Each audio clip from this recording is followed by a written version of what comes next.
So, hello everyone. A very good afternoon, delegates. I'm Jacqueline Lippi, all the way from India, moderating for today's session, Children and Youth in Action. I am the regional focal point for Major Group for Children and Youth. So I was also the SAMCO focal point, which is Stakeholder Engagement Mechanism. So before we begin, we acknowledge the traditional owners, the Turrbal, Jaggeras, people of the land on which the conference is being held, and pay our respect to their elders past and present. We also acknowledge the Turrbal, Jaggeras people continuing culture and contribution to the life of the Brisbane region.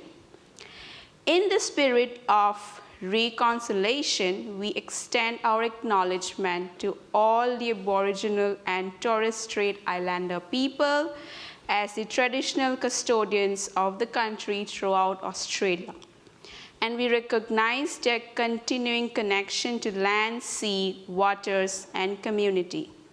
We pay respect to all elders, past, present, and emerging. So we are lucky to have a lot of children and youth engaging in today's session. So I wanted to share some of the child safeguarding reminders. So do not share your personal information, your address, full name, or your social media accounts to people you do not know. At any given time you feel uncomfortable, please inform your guardian, adult, mentors, or organizers, and we will assist you. Let's make this forum a safe space for children and youth. Please respect each other's opinion, never use inappropriate words. So enjoy sharing ideas and learning from each other. Finally, a reminder that we are recording this and taking pictures. If you have any issue, please see our staff. So, I'm very honored to be here with each one of you and also with those who have joined us online. Today's session is very important and we focus on the children and young people's participation and advocacy that supports a voice, engagement, and varying experiences across the region. So we would want to continue to commit to engage in the future of our Asia-Pacific children and youth in finding innovating approaches in developing, implanting DRR policies, strategies, plans, and programs. We want investment, not only financially, but as part of the conservation and empower us to scale up the programs in disaster risk reduction. So we have a very great panel from across the Asia-Pacific region with us today. So I welcome you all today as our panel of experts. So first, we have a representation from the land of mountains, which is Nepal. We have Anish Shrestha, who is the Executive Director of the Youth for Environment, Education and Development Foundation. Welcome to the forum. We would like to welcome Vika from Talitha Project from Tonga. Thank you for joining us. We would like to welcome Kevin, who worked on Korea's children disaster safety in the Korean Ministry of the Interior and Safety. Welcome to the forums. Finally, our last expert panel, Michelle, who is the Asia-Pacific Red Cross Youth Representatives from Malaysia, from the International Federation of Red Cross and Red Crescent Society. Thank you so much for joining. So it was a privilege to have all the experts panels across the Asia-Pacific region. So I would leave the floor to them to share about one key change that you would like to see in DRR and how it would make a difference, particularly for children and young people. So we'll start first with Anish Shrestha. Thank you, everyone, for joining the session. And first of all, I'd like to extend my warm greetings from as said by our moderator, the land of Mount Everest, the tallest mountain in the world. So, but with the constant and emerging threat of the climate change that is being and now in big impact that we'll see in the coming years. So I'm very honored to join this panel and to share some of our reflection that we have been seeing in my country and also across the globe, and especially in the Asia Pacific region, how the children and youth have been facing the threat of climate change, and then been seeing the first-hand disaster and being impacted from that. So I think we'll learn and we'll share a lot today. So first of all, I would like to keep the point that the disaster risk reduction is one of the major and finest approach that is intended to protect the lives and livelihood of the local communities and individuals who are the most vulnerable to disasters and emergencies. The DRR helps countries to prepare, reduce, and recover from the disaster, whatever the crisis is created by nature or humans, or the combination of the both. The DRR limits its negative impact on those who stand to lose the most. So we now know that the DRR is a science, is a real science that helps to prevent, to lessen the impact, and to adapt to the impact through the empowerment, capacity building, and to the resources that will be needed and is needed to cope with the disasters and also the impacts of the climate change. So the DRR is largely dependent on the national need, priorities, and strategies for the mitigation and management of the disasters. It is important, and countries should focus on increasing the awareness, knowledge, and resources for the mitigation and management of the disaster by educating, training, and empowering the children and youth who are one of the most vulnerable groups to the disaster, yet are the first respondent to the disasters too. So we should not also know the children and youth as a vulnerable component or the vulnerable groups of society, but also the first-hand responders and also managers and also reminders of these problems, and keeping our leaders accountable to respond and to manage the disasters and go beyond that to face the largest effect or largest emergency that the world is facing today, the climate crisis. So we need the change of accepting the children and youth as the major stakeholder and force in both combating and recovering from the disasters. So I see the main problem now is like the children and youth as one of the vulnerable component of the society. So they are just the leaders or our states is not still accepting the children and youth as one of the crucial component on limiting the impact, combating, and going beyond that to build the resilience. So as the children and youth are the first-hand responder and the managers of the disasters, and reminding our leaders of what needs to be done and why it is important to have a resilient world in present day globe. So we need the recognition and empowerment for children and youth to go beyond and build resilience for not only for this generation, coming generation, for foreseeable future of this planet. The children and youth are not only the vulnerable groups to the disaster. The recognition of the children and youth will contribute to the extent the disaster preparedness, mitigation, and management across the local communities and nation. It is the proven fact that the young people and children have been innovating and responding to the disasters through their innovation, organizing, and the mobilization. If the states and the multilateral parties provide the opportunity, education, and support to the children and youth, this will help to strengthen the disaster knowledge, management skills, and mitigation of the disasters to the local communities, as well as equip children and youth with the training and resources to cope, mitigate, and respond to the new and emerging disasters and its challenges. So we have to know and we have to be careful that the disasters that we are facing today is not the end. So it's not coming, it's generating and it's innovating not only the disasters too. So we have to be prepared, we have to be ready, and we have to have the leadership to go beyond that and to have a resilient world. And the children and youth have a wish and their participation and will like to engage and to support and to partner with the governments, with the multilateral agencies, with the stakeholders to build the resilient world and to have a prosperous and a free planet. Thank you.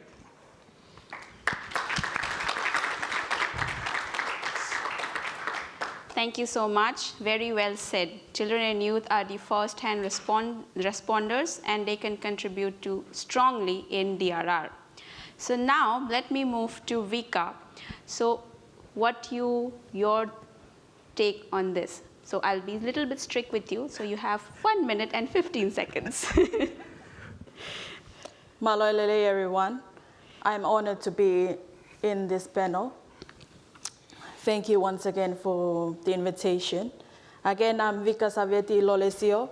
I'm a young woman activist working with young women and children at the Talifa Project.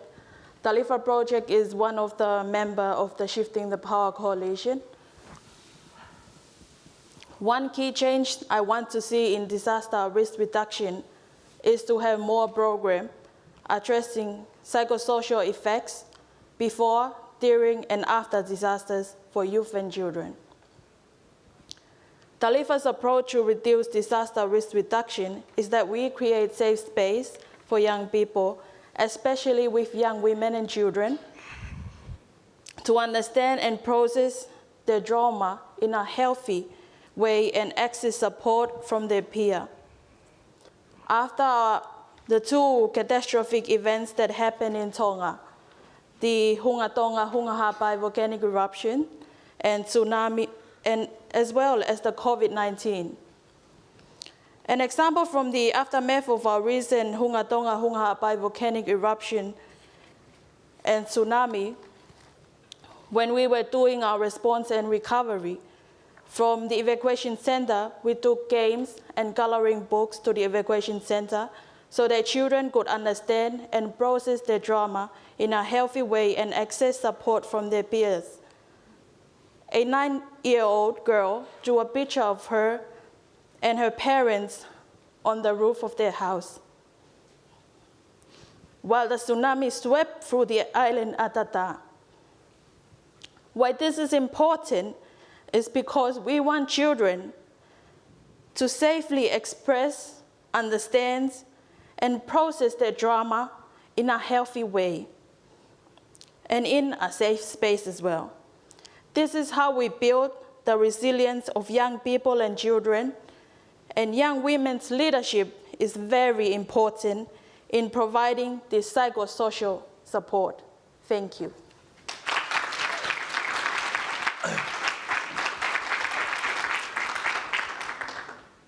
So I'll try to say it, a word in Pacific language. You say it naka, right?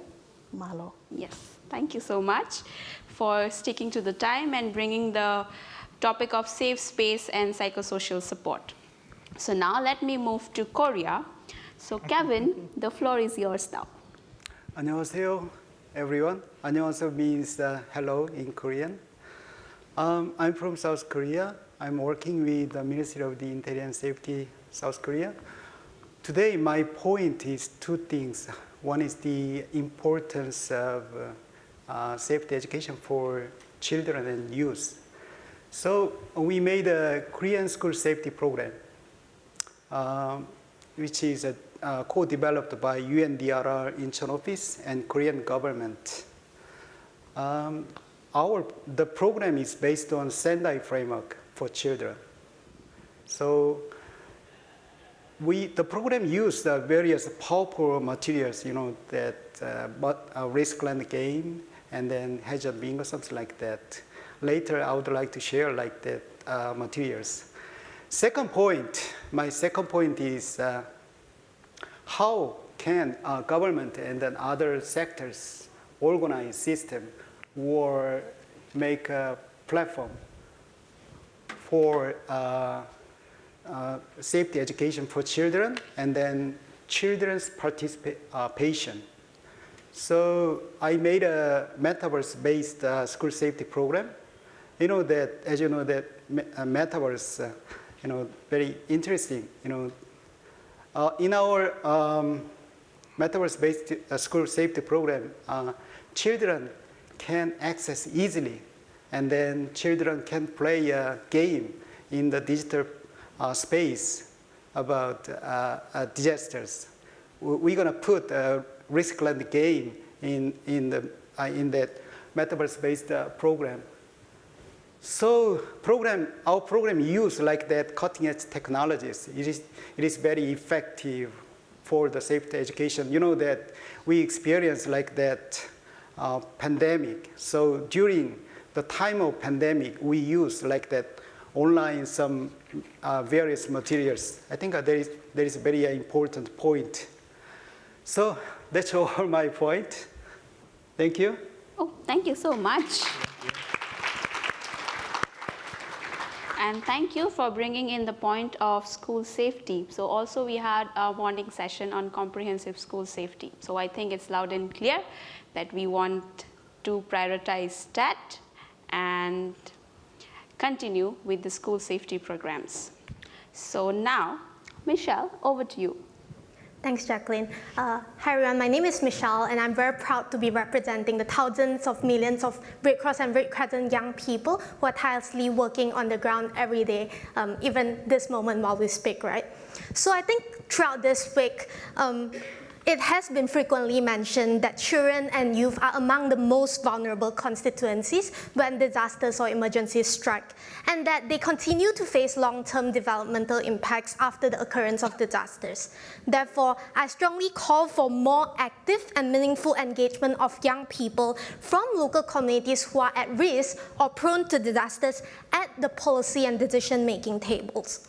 This form of intergenerational partnership needs to be facilitated to achieve a collective, coordinated approach to DRR and climate action. So the Sendai Framework for Disaster Risk Reduction rightfully emphasizes that children and young people, as agents of change, need to be given the space and modality to contribute to disaster risk reduction.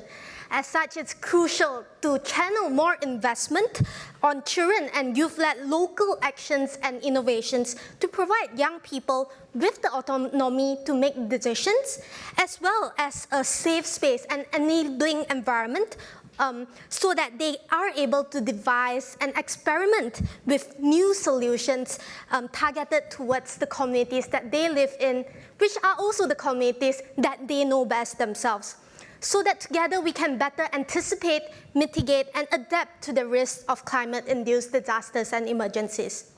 What we really need to do is to stop youth washing and tokenizing young people to make ourselves or our organizations look good. Instead, let's start to walk the talk by displaying concrete actions to empower children and youth. My last point is that we need to acknowledge that young people are not a homogeneous group.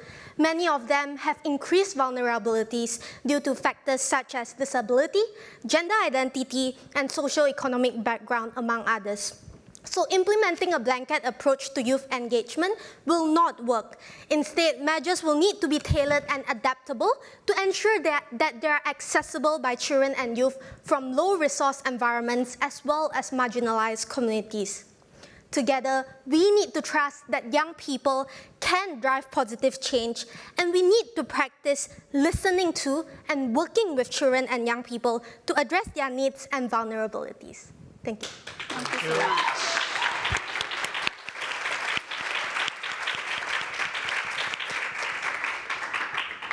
Very well put, Michelle. We are agents of change. Yes, thank you so much, all our panelists, for bringing in different perspectives and sharing with us your work and also the change that you want to see. So moving on, so we have a very interesting segment of this today's session. So we will now have each table discussions on the 2 questions highlighted here, so you can see on the screen. And also the questions you'll find on each table. So we'll have the panelists come and join each table to support and share their own stories to complement the questions asked that you'll see in each of the table. And we have some additional young people working in DRR strategically placed across the table to support the discussions. The first question, I would like to read it for all of you, is what innovation, positive and creative children and youth-led approaches to reducing DRR are you aware of? What makes them successful? The second question that we have is, What are successful examples of how government have integrated children and youth into national DRR strategies, policies, and programs? So given that we have number of tables, our panelists and youth advocates will move around the table, and at the end of the discussion, we'll reflect on one example that heard during the discussions. So I would request everyone to kindly engage actively in the discussions in the questions that you can see on the screen. So I would stop here now and would request our panelists, could you support us with this, please? Thank you.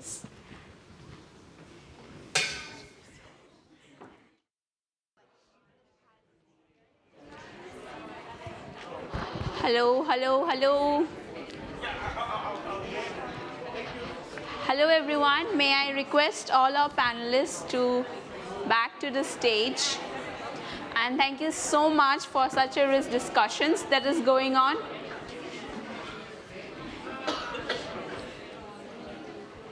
I think then what is this? Vika, I can't see you. Yes, I saw.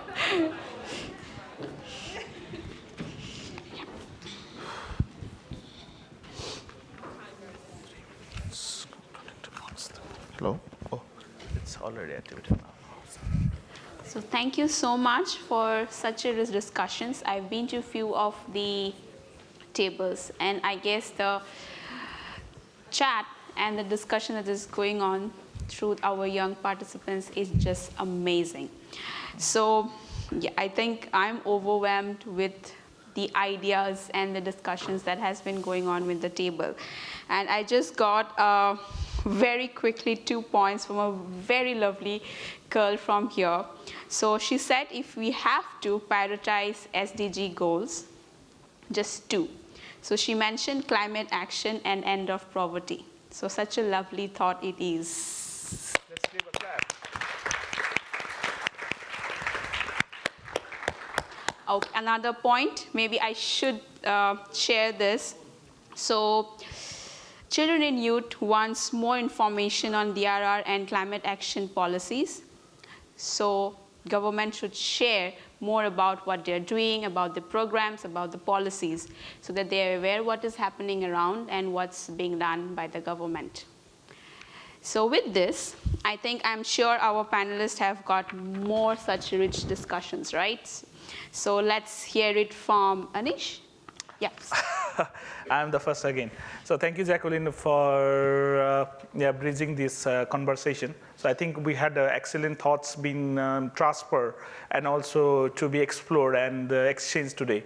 Between many tables, and I really learned a lot, I think, and also, broadened my horizon and idea of, what has been done and, what is still needed to be done and what can be done. So I think this is one of the 3 important factors taking away the conversation and the future of the resilience. So, and that will depend on the young peoples, and also very much important for the young people. So I think, one thing that I feel the most is like the DRR is one of the crucial subject, but still it is not being really, practiced in the implementation. In the theory, we say DRR, disaster risk reduction. But when there's like actual need, there's no the implementation, or we don't have that action that needs to be done. So I think this has been reminded recently by this global pandemic. We had never thought that we will have to wear masks for 2-3 years and still, have to so much of be scared of the disease that we have never thought of.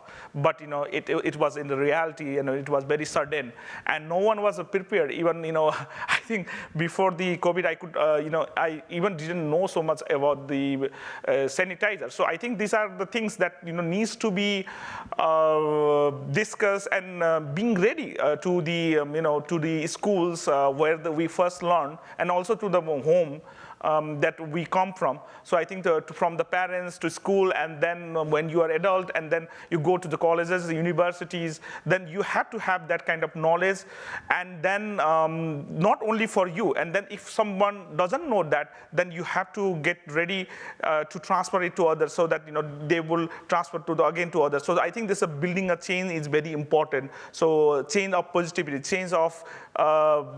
chain for disaster risk reduction.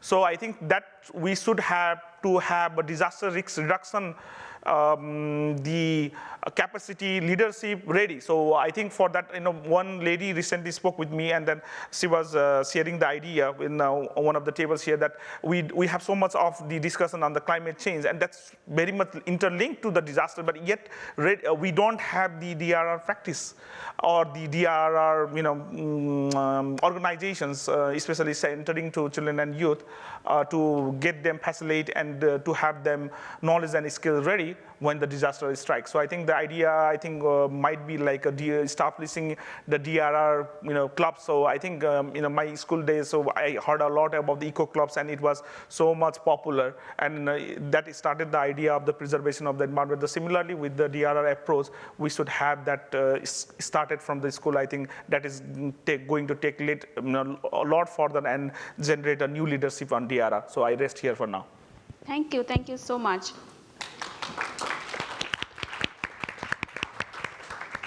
So, shall we move to Vika? Yes, the floor is yours.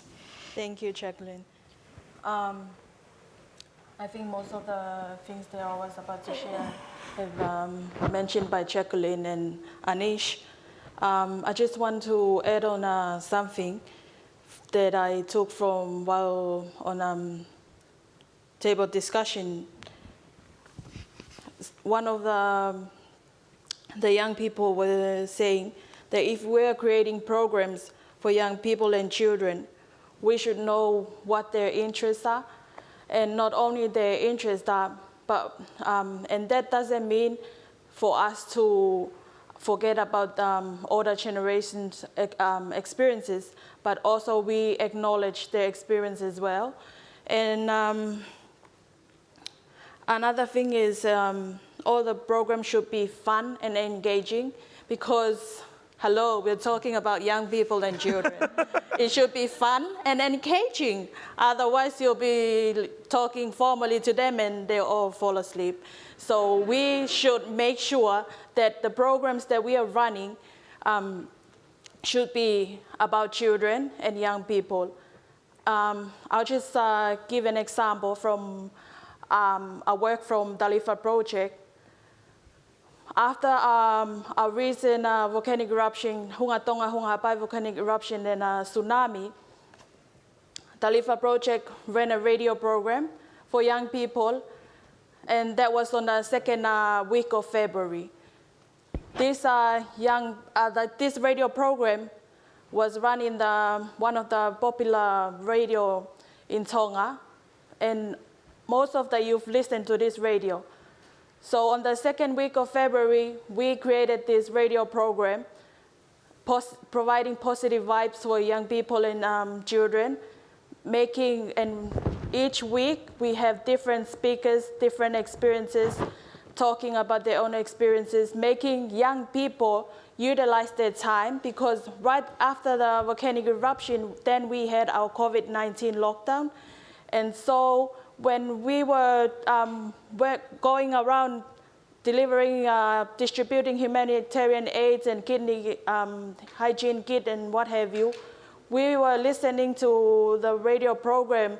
The families were listening to the radio program, and we have a lot of feedback from that radio program, because the young people find new hobbies like cooking different dishes, helping their families, doing chores, and not only that, they were spending more times with their family because the internet was off, so that's why.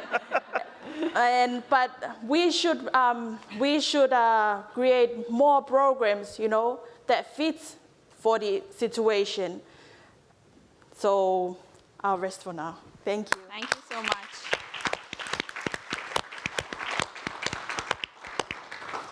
Thank you so much for bringing in such an insightful and also sharing about the experiences that you had in your country. So let's move on. Kevin, what are your points that you have got from the discussions? At a table, I can get a chance to hear some idea from young girl. She mentioned about the game, Roblox.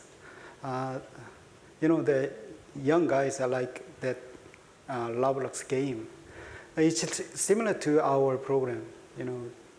Our program use like that games and then like technologies for activities. And then second thing I just heard about that the importance of role of a teacher. The teacher, local teacher. Teachers are in the front line of education, so that teachers need to know that disaster clearly. So we provide like that teaching of teachers, that program.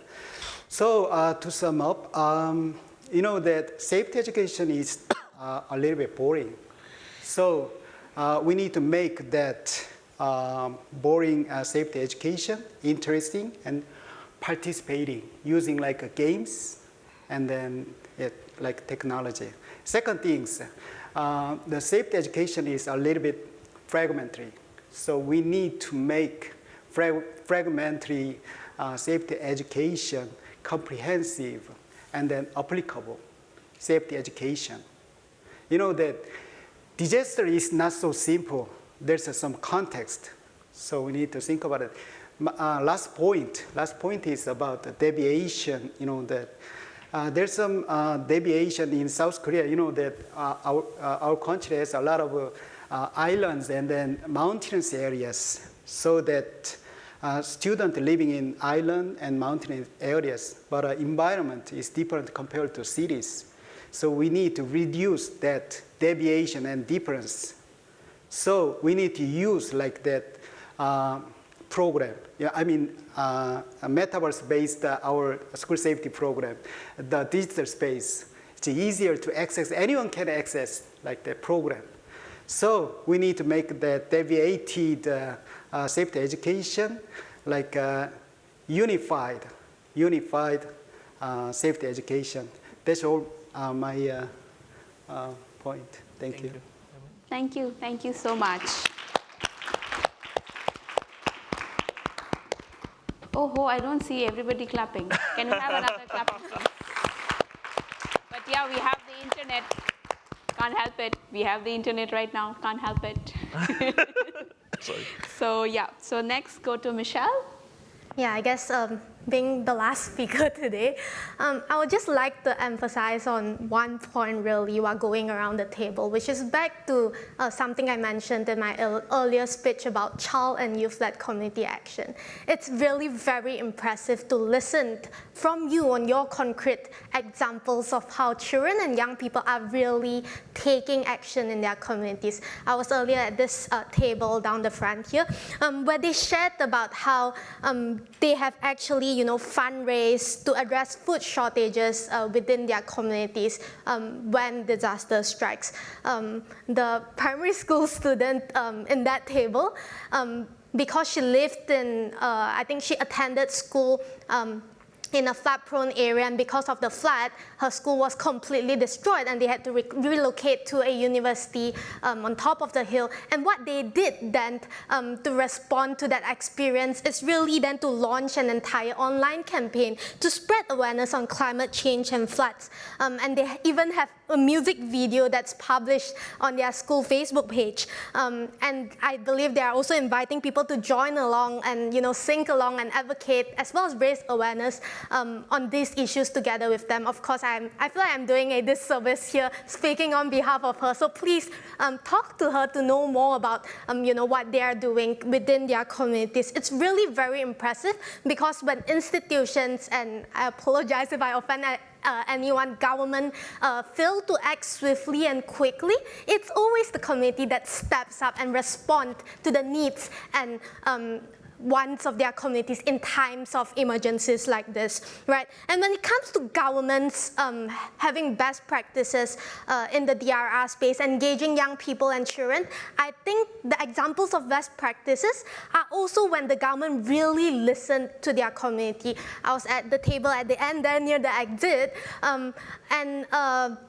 I think the Red Cross disaster officer from Philippines actually shared with me that DRR is incorporated in the Philippines national curriculum from primary school until tertiary age. And students are actually being taught life-saving skills as well to deal with disasters, which is, to my knowledge, also very frequent happening in the country of Philippines. So it really shows the collective power of community that we need to keep in mind of are made up of a lot of young people and children to drive their voices and to encourage stakeholders to act upon their needs so that together, by utilizing a human-centered approach, we are really able to ensure that we walk the talk by being inclusive and not just really talk about inclusiveness.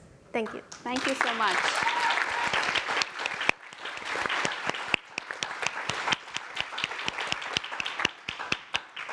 So I think thank you so much for bringing in the points that I would like to go on next, actually. So you just made my job easy. So yeah, so I know you all have to maybe rush to the another session, but before that, we can extend a few minutes, I guess. No? Okay, okay. Okay. Yes, so sure, so definitely, so we can have a chat outside, all our panels and myself will be there. So before that, so let me thank the rich discussion that we had, and thank you for helping us giving out these strong points through the children and youth work on DRR. So thank you so much for joining with us today, and please, we all will be there outside, so we would really like to hear more and have a chat with you. And the young minds here, please, we would love to meet there outside and hear more from you. So thank you so much. Thank you.